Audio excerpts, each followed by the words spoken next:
কুরআনুল কারীমের মধ্যে ২৯টা সূরার শুরুতে হুরুফে মুকাত্তাত এনেছেন, বিচ্ছিন্ন অক্ষরগুলো এনেছেন। আলিফ লাম মিম, আলিফ লাম রা, আলিফ লাম মিম সাদ, তাহা, কাফ হা ইয়া আইন সাদ। ২৯টা সূরার শুরুতে হরফে মুকাত্তাত গুলোকে আল্লাহ তাআলা অবতীর্ণ করে গোটা পৃথিবীর কোরআনের বিরোধী শক্তিদেরকে আল্লাহ তাআলা চ্যালেঞ্জ ঘোষণা করলেন, বলো তো দেখি আমি এই অক্ষরগুলো দ্বারা কি বুঝিয়েছি? পৃথিবীর কেউ পারে নাই। আল্লাহ রাব্বুল আলামিন এর মাধ্যমে বুঝায়া দিলেন কোরআন হলো আল্লাহ প্রদত্ত সত্য, কোরআন মানব রচিত নয়, কোরআন হলো একমাত্র আল্লাহ রচিত। এই জন্যে আল্লাহ তাআলা কোরআনুল কারীমের ২৯টা সূরার শুরুতে এই হরফে মুকাত্তাত গুলো এনেছেন।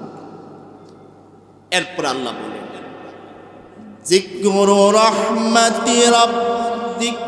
রাহমাতি রাব্বিকা আবদাহু যাকারিয়া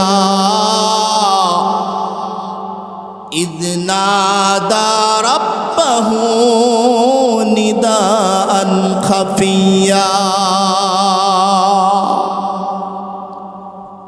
জাকারিয়া আলাইহিস সালাতু ওয়াস সালাম বয়স যখন ১২০ বছর, ওনার স্ত্রীর বয়স প্রায় ৯৮ বছর, নবীর বয়স ১২০ বছর, আর ওনার বিবির বয়স কত? ৯৮ বছর। ওই সময় আল্লাহ রাব্বুল আলামিনের কাছে দোয়া করলেন, আল্লাহ আপনি আমাদেরকে একজন সন্তান দান করেন। বলেন তো দেখি, পয়গম্বরের বয়স কত? ১২০। ওনার বিবির বয়স হলো ৯৮ বছর।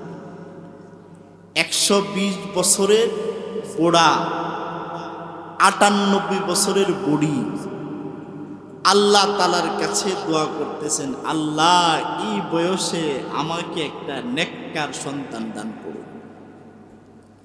আচ্ছা, এই বয়সে সন্তান দেওয়ার জন্য এমন উদ্রেকটা আসলো কেন?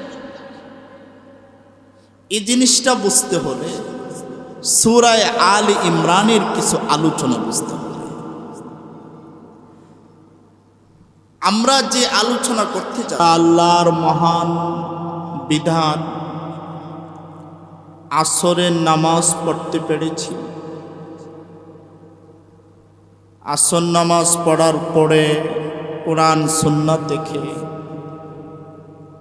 তাফসির হবে, আমরা সবাই বসতে পেরেছি। এই জন্য জোরে সোরে বলি আলহামদুলিল্লাহ। আমি আসলে এই ফুলবাড়িয়া মসজিদে ওমরের সাথে, মুসল্লিয়ানে কেরামদের সাথে প্রায় ১ যুগ ধরে সম্পর্ক। আমি আগে এখানে কয়েক বছর তাফসির করেছি।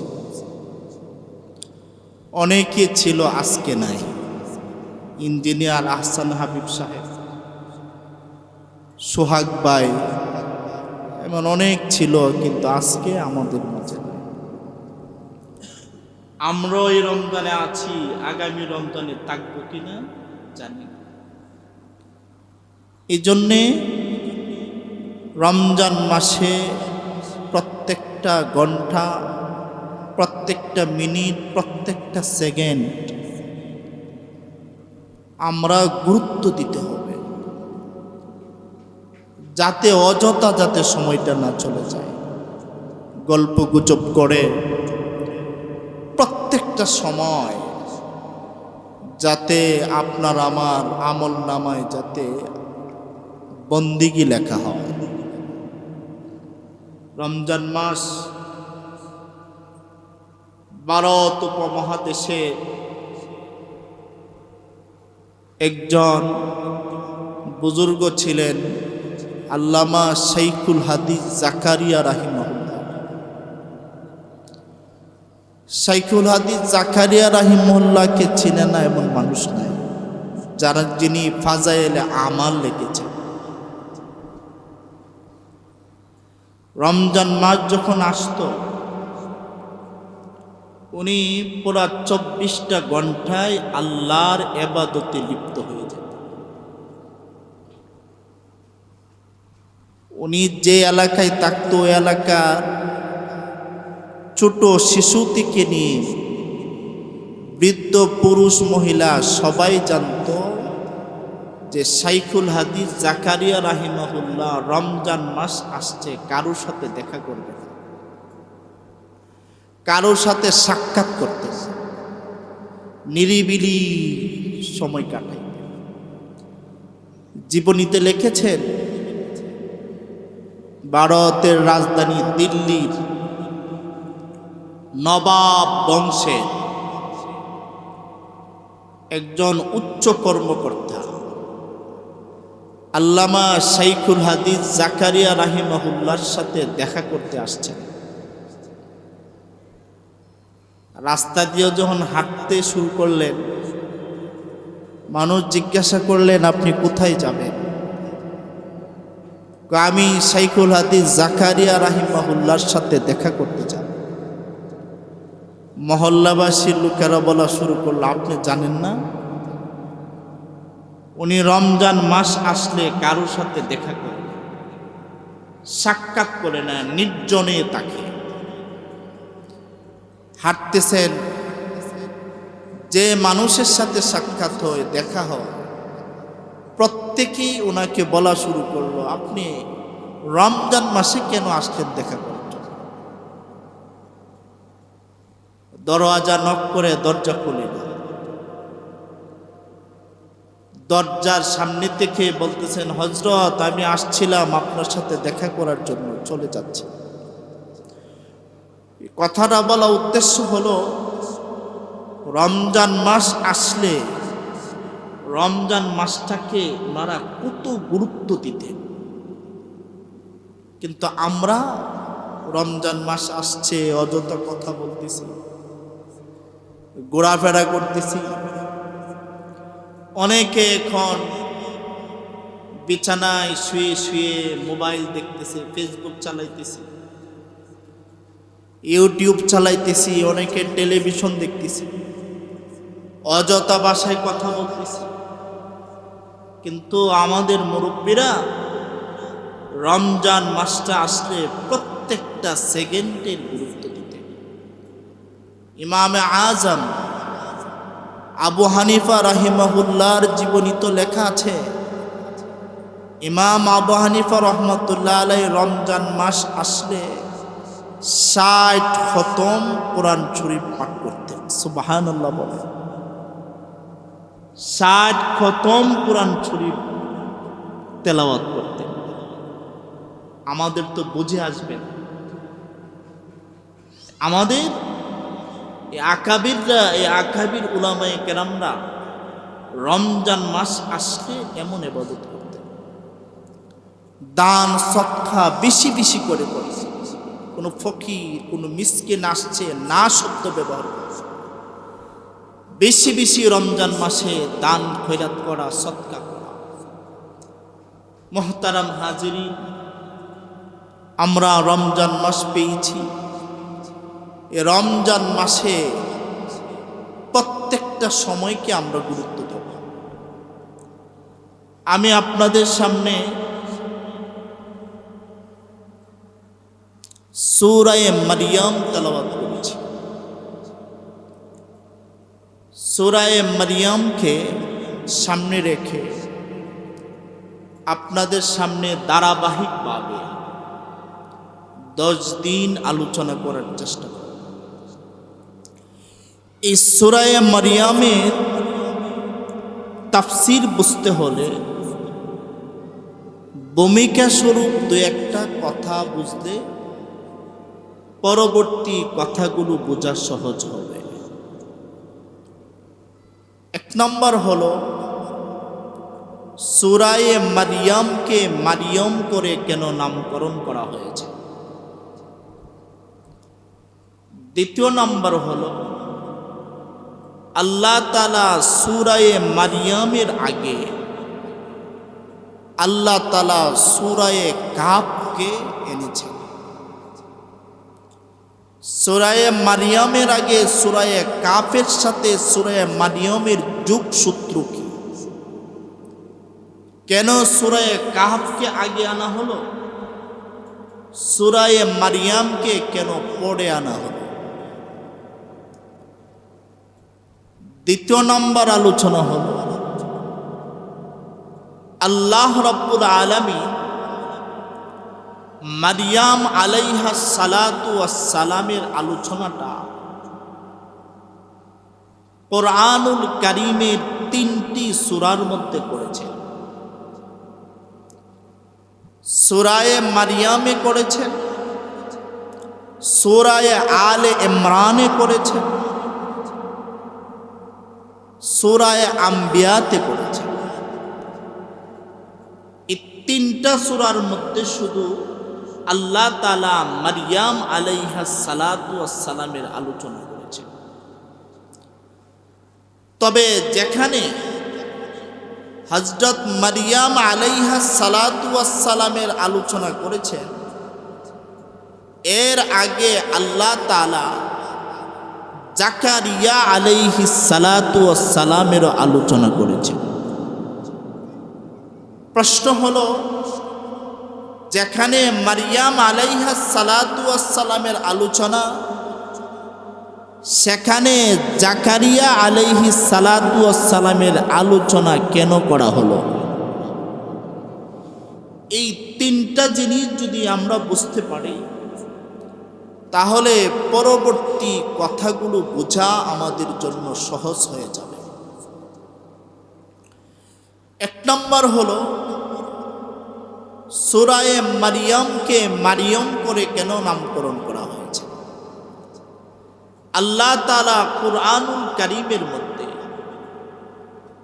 114টি সূরা এনেছেন। এর মধ্যে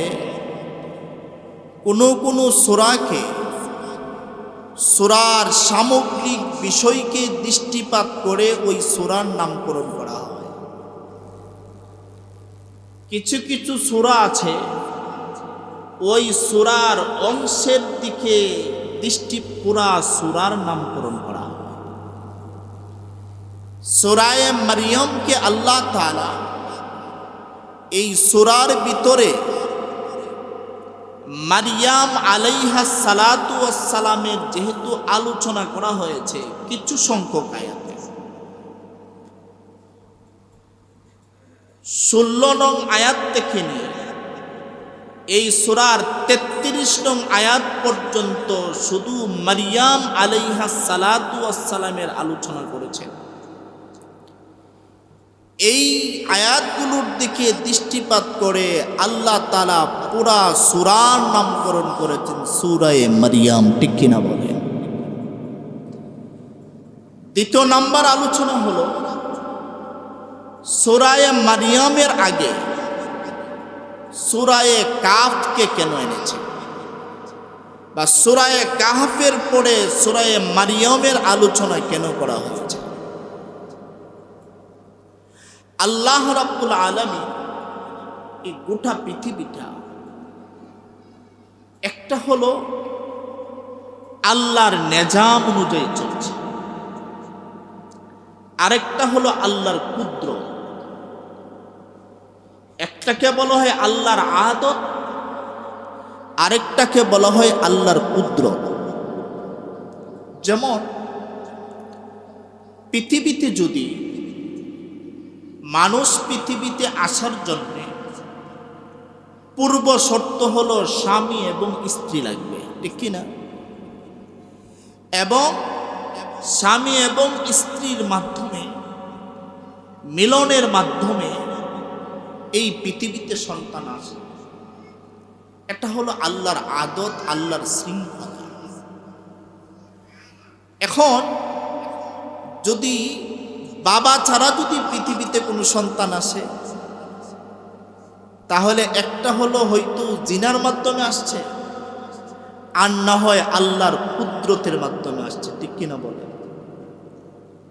এই জন্যে আল্লাহর কুদরত হলো, সূরা কাহফের মধ্যে আল্লাহ রাব্বুল আলামিন এখানে কয়েকজন যুবকের আলোচনা করা হয়েছে।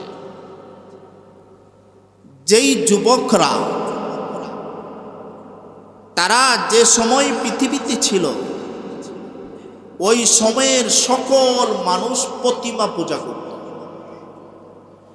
একটা হলো ইবাদত, আরেকটা হলো পূজা।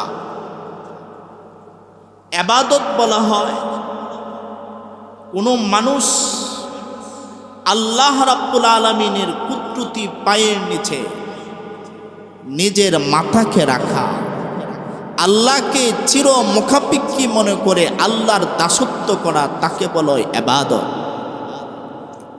পূজা বলা হয় আল্লাহ তাআলাকে ব্যতি রেখে কোনো বস্তুবাদীর সামনে মাথা নত করার নাম হলো পূজা। ঠিক কিনা বলে? ওই সময়টা যে সময়টা ছিল, ওই সময়ে গোটা পৃথিবী আল্লাহ তাআলাকে ব্যতি রেখে সবাই বস্তুবাদীর পূজা করা শুরু করেছিল। কিন্তু এই কয়েকজন যুবক তারা গবেষণা করে যে আমরা যার পূজা করব, যে তাদের কোনো নড়াচড়া করতে পারে না, তাদের খাবারের শক্তি নাই, পানাহারের শক্তি নাই, তারা তো কোনোদিন আমাদের মাবুদ হতে পারে না। তারা গবেষণা করে স্থির করলো তারা আমাদের মাবুদ নয়, আমাদের মাবুদ একমাত্র আল্লাহ।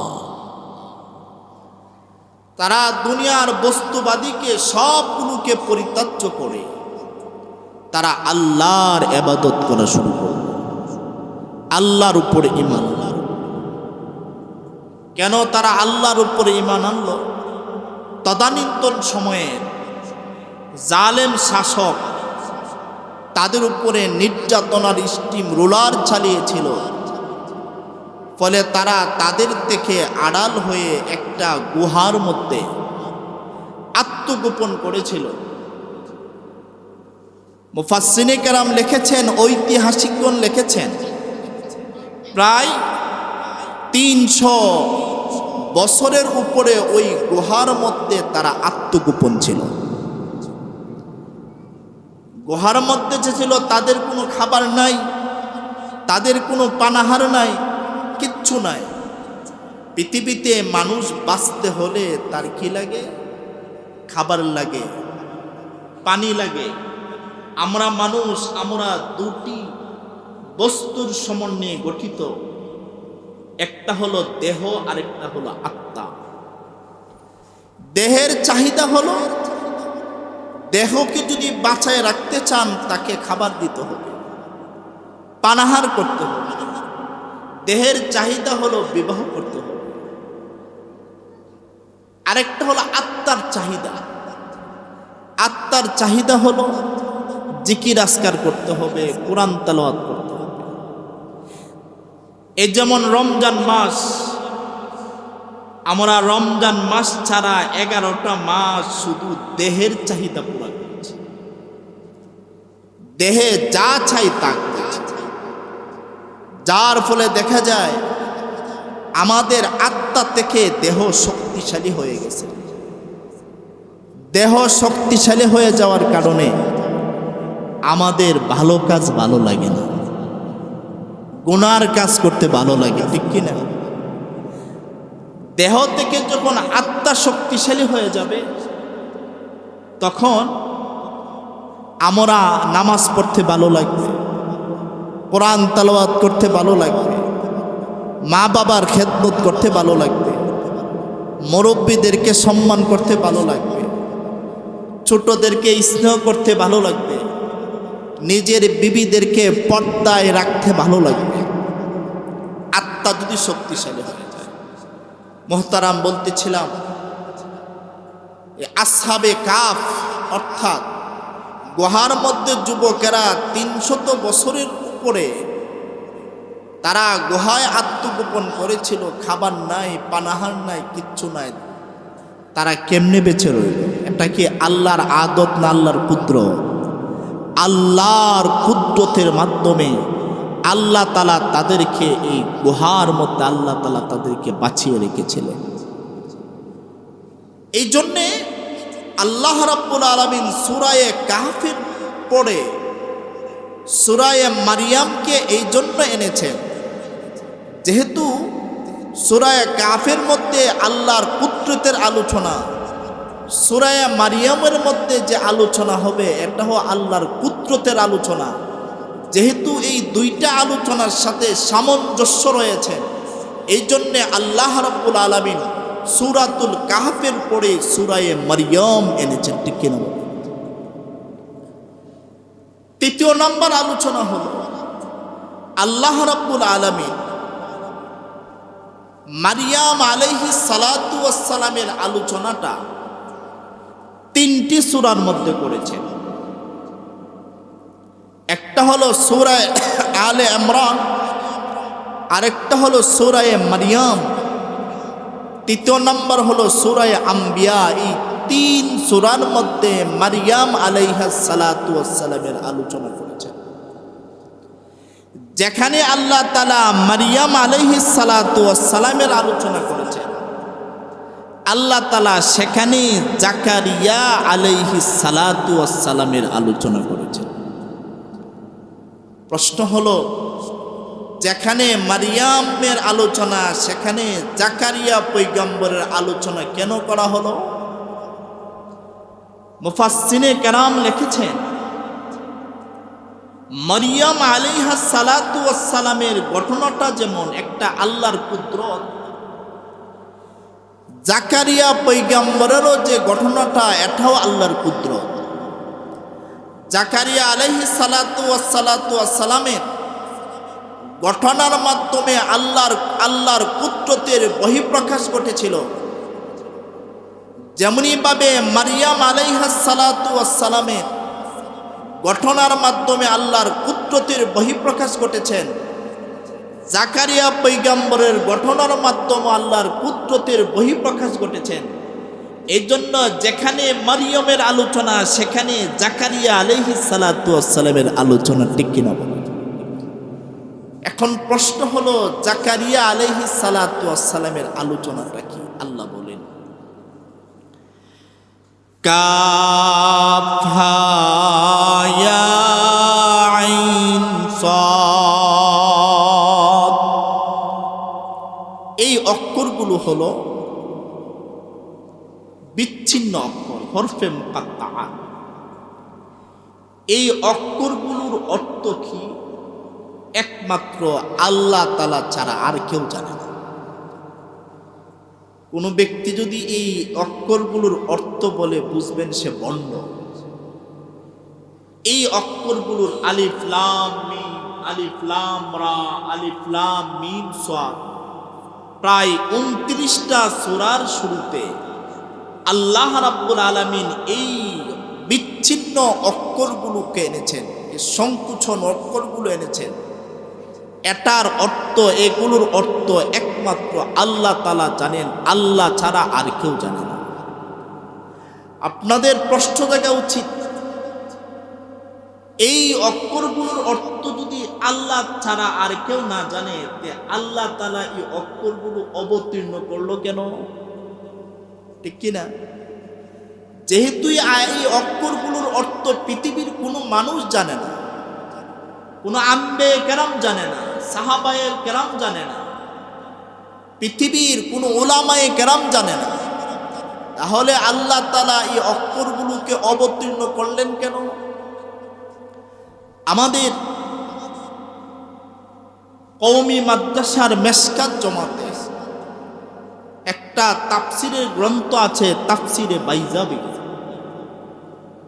এর মধ্যে আল্লামা কাজী নাসিরউদ্দিন বাইজাবি রাহিমাহুল্লাহ তার বিশদ আলোচনা করেছেন। যদি আলোচনা করি, এই আলোচনা করলেই 10 দিন চলে যাবে। সংক্ষেপে বলছি, আল্লামা কাজী নাসিরউদ্দিন বাইজাবি রাহিমাহুল্লাহ বলেন, এই কোরআনুল কারীমকে যখন অবতীর্ণ করা হয়, ওই যুগটা ছিল সাহিত্যের যুগ। ওই সময়ে তারা বড় বড় আরবি বড় বড় প্রবন্ধ লিখতে পারত, সাহিত্যিক বড় বড় সাহিত্যিক ছিল। তারা আরবি প্রবন্ধ নিয়ে, কবিতা নিয়ে তারা প্রতিযোগিতা করত। আল্লাহ রাব্বুল আলামিন পৃথিবীতে যত পয়গাম্বর প্রেরণ করেছেন, দেখেছেন ওই সময়ের উম্মতরা কোন বিষয়ে বেশি পারদর্শিকতা আছে। আল্লাহ তাআলা তখন ওই পয়গাম্বরকে ওই যুগে যে বিষয়ের জ্ঞান উম্মতের আছে তার থেকে শ্রেষ্ঠ জ্ঞান দিয়ে ওই পয়গাম্বরকে দুনিয়াতে প্রেরণ করেছেন। মুসা আলাইহিস সালাতু ওয়াস সালামকে যে যুগে প্রেরণ করা হয়েছিল, ওই যুগটা ছিল জাদুবিদ্যার যুগ। আল্লাহ রাব্বুল আলামিন মুসা আলাইহিস সালাতু ওয়াস সালামকে এমন এক মুজিজা, এমন এক লাঠি দিয়ে প্রেরণ করা হয়েছিল, যেই মুজিজার মাধ্যমে সকল জাদুঘরের জাদুবিদ্যা পরাভূত হয়ে গিয়েছিল। ঈসা আলাইহিস সালাতু ওয়াস সালাম যে যুগে প্রেরিত হয়েছিলেন, আগমন করেছিলেন, এই যুগটা ছিল সায়েন্সের যুগ। আল্লাহ তাআলা ঈসা আলাইহিস সালাতু ওয়াস সালামকে ওই যুগে এমন এক মুজিজা দান করেছিলেন, সকল যারা বৈজ্ঞানিক ছিল, সায়েন্সবিদ ছিল, তারা সবাই পরাভূত হয়ে গিয়েছিল। ঈসা আলাইহিস সালাতু ওয়াস সালাম একজন মৃত ব্যক্তি যখন মারা যেত, যদি বলতো কুম বিইজনিল্লাহ, তুমি আল্লাহর হুকুমে দাঁড়াও, আল্লাহর হুকুমে দাঁড়ায় যেত। সুবহানাল্লাহ। কোন ডাক্তাররা, পৃথিবীর সকল ডাক্তার যদি একত্রিত হয়, এক প্ল্যাটফর্মে আসে, যদি আমাদের কবরের পাশে নিয়ে বলে আমার বাবাকে আপনি জীবিত করেন, পারবে? চ্যালেঞ্জ। গোটা পৃথিবীর কোন সকল ডাক্তার যদি একত্রিত হয়, কোনো মৃত মানুষকে জীবিত করার শক্তি তাদের নাই। আল্লাহ রাব্বুল আলামিন ওই যুগে ঈসা আলাইহিস সালাতু ওয়াস সালামকে এমন এক মুজিজা দিয়েছিলেন। ঈসা আলাইহিস সালাতু ওয়াস সালাম কবরের পাশে গিয়ে যদি বলতো কুম বিইজনিল্লাহ, তুমি আল্লাহর হুকুমে দাঁড়িয়ে যাও, কবর থেকে লোকটা ওইটা দাঁড়ায় যেত। সুবহানাল্লাহ। ঠিক তদ্রূপভাবে মুহাম্মাদুর রাসূলুল্লাহ সাল্লাল্লাহু আলাইহি সাল্লাম যে যুগে আগমন করেছিলেন, এই যুগটা ছিল সাহিত্যিকের যুগ। বড় বড় পণ্ডিত ছিল। আল্লাহ তাআলা মুহাম্মাদুর রাসূলুল্লাহ সাল্লাল্লাহু আলাইহি সাল্লামকে কোরআনুল কারীম নামক কিতাব দিয়া সকল সাহিত্যিকদেরকে পরাভূত করে দিয়েছিলেন। সুবহানাল্লাহ। আল্লাহ রাব্বুল আলামিন প্রথমে সূরা বাকারার মধ্যে অবতীর্ণ করেন আলিফ লাম মিম। আল্লাহ তাআলা বলেন, হে আরবের বড় বড় সাহিত্যিক এবং পণ্ডিতগণ, তোমরা বলো তো দেখি, তোমরা তো এই আরবি অক্ষর 29টা অক্ষর দিয়া প্রবন্ধ লেখো, কবিতা লেখো, আমি আল্লাহ তাআলা এই আলিফ লাম মিম দিয়া কি বুঝাইছি তোমরা বলো তো দেখি। আরবের সকল বড় বড় সাহিত্যিক নিস্তব্ধ হয়ে গিয়েছে। এগুলো দ্বারা কি আল্লাহ কি বুঝাইছেন আমরা জানি।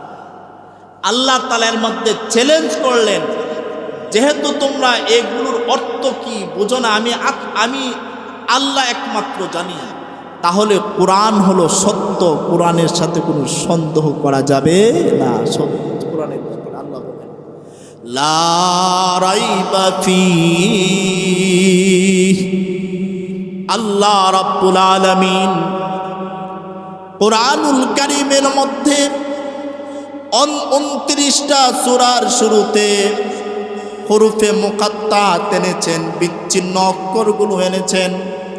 আলিফ লাম মিম আলিফ লাম রা, আলিফ লাম মিম সাদ, তাহা কাফ হা ইয়া আইন সাদ। 29টা সূরার শুরুতে হরফে মুকাত্তাতগুলোকে আল্লাহ তাআলা অবতীর্ণ করে গোটা পৃথিবীর কোরআনের বিরোধী শক্তিদেরকে আল্লাহ তাআলা চ্যালেঞ্জ ঘোষণা করলেন, বলো তো দেখি আমি এই অক্ষরগুলো দ্বারা কি বুঝিয়েছি? পৃথিবীর কেউ পারে নাই।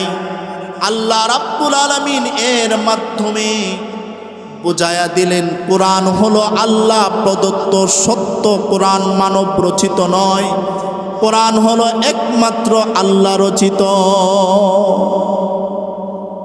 এই জন্যে আল্লাহ তাআলা কোরআনুল কারীমের 29টা সূরার শুরুতে এই হরফে মুকাত্তাতগুলো এনেছেন।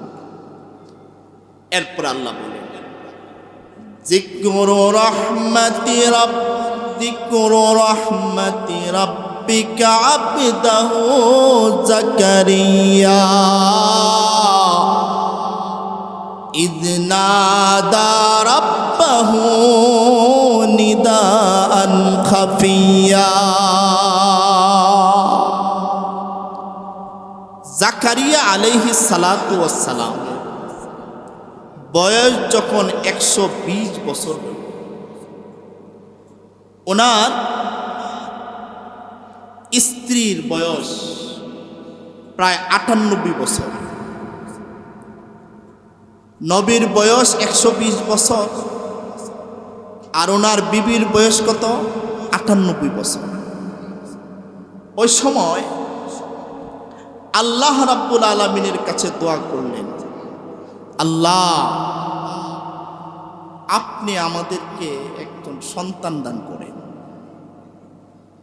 বলেন তো দেখি পয়গম্বরের বয়স কত? 120। ওনার বিবির বয়স হলো 98 বছর। 120 বছরের বুড়া, 98 বছরের বুড়ি আল্লাহ তাআলার কাছে দোয়া করতেছেন, আল্লাহ এই বয়সে আমাকে একটা নেককার সন্তান দান করুন। আচ্ছা, এই বয়সে সন্তান দেওয়ার জন্য এমন উদ্রেকটা আসলো কেন? এই জিনিসটা বুঝতে হলে সূরা আলে ইমরানের কিছু আলোচনা বুঝতে হবে। আমরা যে আলোচনা করতে যাচ্ছি ওনার নাম হলো হযরত মারইয়াম আলাইহিস সালাতু ওয়াস সালাম। মারইয়াম আলাইহিস সালাতু ওয়াস সালামের বাবার নাম ছিল ইমরান, মার নাম ছিল হান্না। ইমরান ছিল বাইতুল মুকাদ্দাসের ইমাম।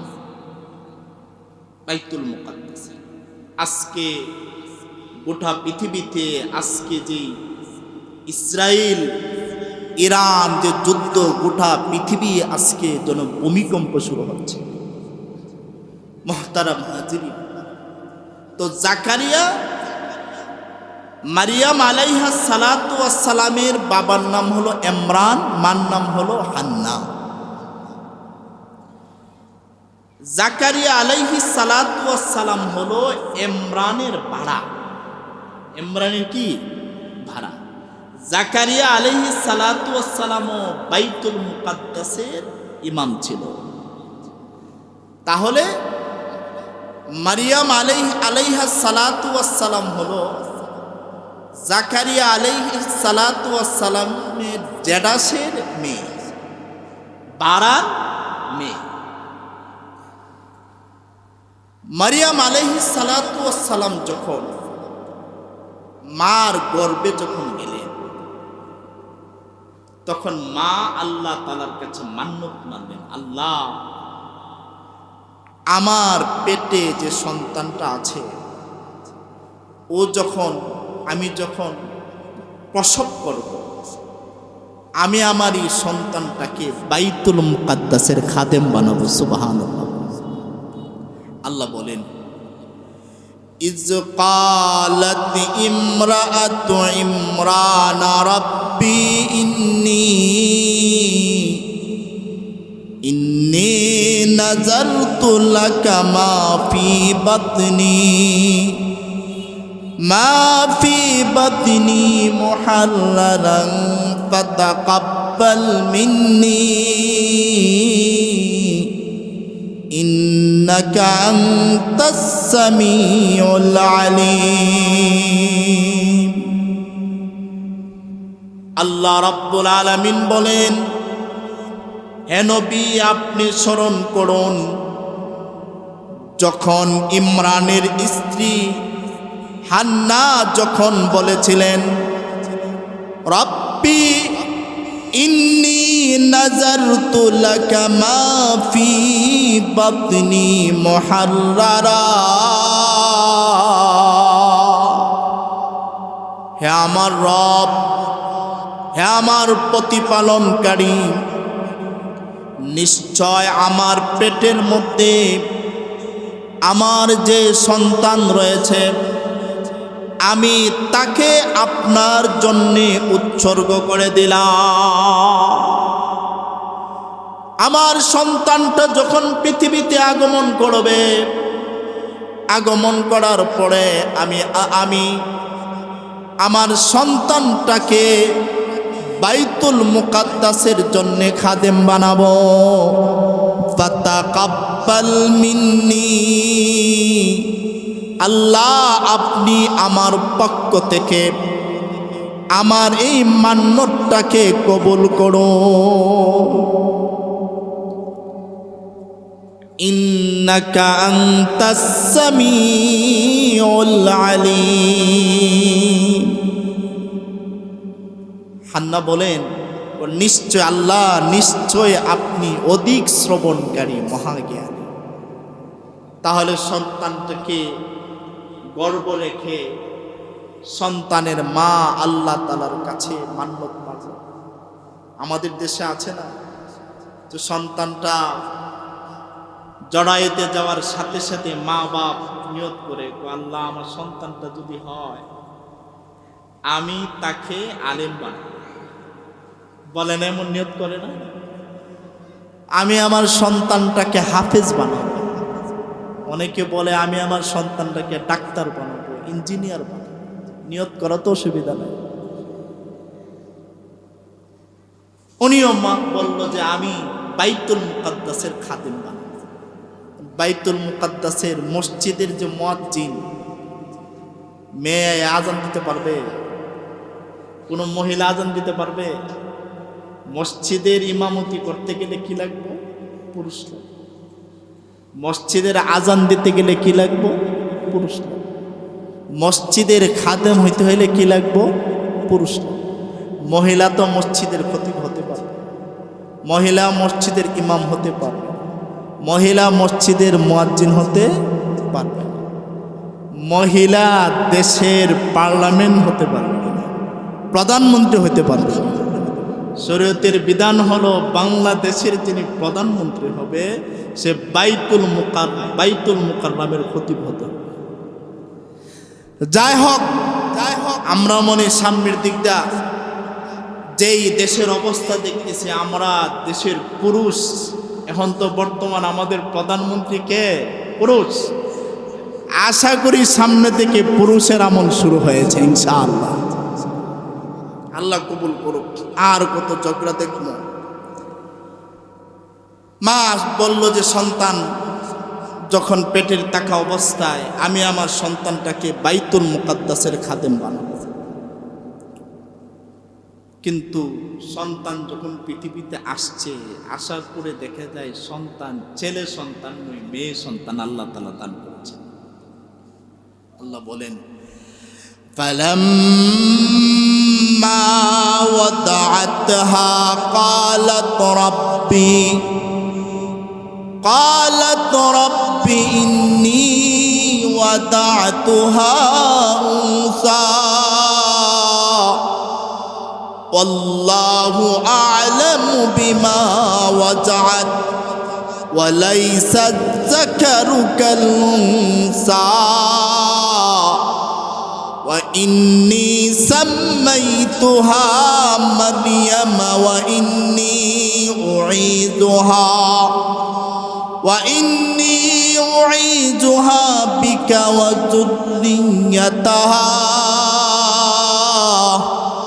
وذريتها من الشيطان الرجيم محترم মুসল্লিয়ান کرام মারিয়াম আলাইহিস সালাতু ওয়াস সালামের মা যখন মানলেন আমি আমার সন্তানটাকে বাইতুল মুকাদ্দাসের খাদেম বানাবো, সময় যখন হলো তখন ইমরান আলাইহিস সালাতু ওয়াস সালামের স্ত্রী হান্নার গর্ভ থেকে প্রসব করলো মেয়ে সন্তান।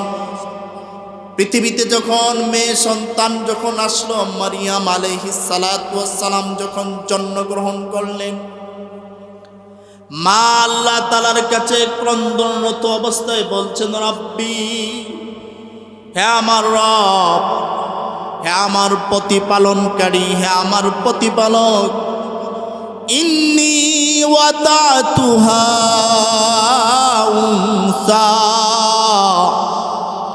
নিশ্চয় আমি মেয়ে সন্তান প্রসব করেছি। আল্লাহ গো, আমি বাইতুল মুকাদ্দাসের খাদেম আমার মেয়েকে কিভাবে বানাবো? ওয়াল্লাহু আ'লাম বিমা ওয়াদাত ওয়া লাইসা যাকারু কাল উনসা।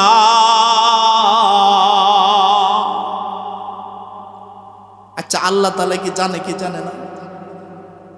আল্লাহ তাআলা যখন সন্তান যখন জরায়ুতে দিয়ে তখনই তো জানে। আল্লাহ কো ওয়াল্লাহু আ'লাম, আল্লাহ অধিক জানে। বিমা ওয়াদাত, হান্না তুমি যে সন্তান প্রসব করেছো, কি করেছো, আমি আল্লাহ তাআলা জানি। কিন্তু শুনে রাখো, লাইসা যাকারু কাল উনসা, আল্লাহ রাব্বুল আলামিন বলেন, তোমাকে আমি আল্লাহ তাআলা এমন মেয়ে সন্তান দান করেছি, কত পুরুষ এই মেয়ে সন্তানের মতো হবে না।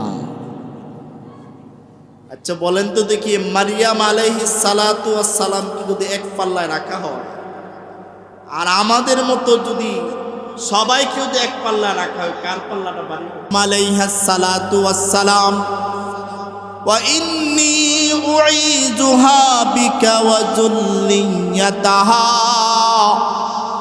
যুররিয়াতাহা মিনাশ শাইতানির রাজীম। আল্লাহ তাআলা বলেন, মরিয়মের নাম আমি মরিয়ম করে নামকরণ করেছি, এবং এই মরিয়মকে আমি বিতাড়িত শয়তান থেকে, সব কিছু থেকে আমি আল্লাহ তাআলা হেফাজত করব। সুবহানাল্লাহ বলে সন্তানটা আসার পরে এর পরের দিনেই বাবা ইমরান, মা হান্না দুজন মিলে সন্তানটাকে কুলে করে বাইতুল মুকাদ্দাসে নিয়ে গেলেন। আল্লাহ বলেন, সকল মহিলার জন্য মসজিদে খাদেম হওয়া জায়েজ নয়, কিন্তু মারিয়াম আলাইহিস সালাতু ওয়াস সালামের জন্য কি আছে? বৈধ হয়েছে। নিয়ে যখন গেলেন, গিয়ে জাকারিয়া আলাইহিস সালাতু ওয়াস সালাম হলো মসজিদের বাইতুল মুকাদ্দাসের ইমাম।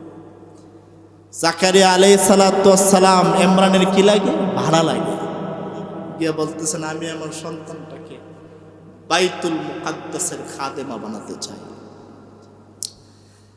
জাকারিয়া আলাইহিস সালাতু ওয়াস সালাম আশ্চর্যান্বিত হয়ে গেল, এত ছোট বাচ্চা, আবার এই মেয়ে সন্তান বাইতুল মুকাদ্দাসের খাদেমা হবে, আশ্চর্যজনক কথা। আচ্ছা, আমরা মানলে ছোট বাচ্চা হওয়ার পরে কি মাদ্রাসা নিয়ে যায়? হ্যাঁ, কেমন ছিলেন তারা? যাই হোক, মুহতারাম মুসল্লিয়ানে কেরাম, সময়ও কাছাকাছি, দোয়া হবে। আজকে রাইখা গেলাম যে ইমরান এবং হান্না, মা এবং বাবা মারিয়াম আলাইহিস সালাতু ওয়াস সালাম, পৃথিবীতে ভূমিষ্ঠ হওয়ার পরেই শিশু কন্যা সন্তানটাকে বাইতুল মুকাদ্দাসে নিয়ে গেছেন। ওয়া আখিরু দাওয়ানা আলহামদুলিল্লাহি রাব্বিল আলামিন। আমরা এখন দোয়া হবে, দোয়ার জন্য একবার সূরা ফাতিহা 3 বার সূরা ইখলাস পড়ি। আউযু বিল্লাহি মিনাশ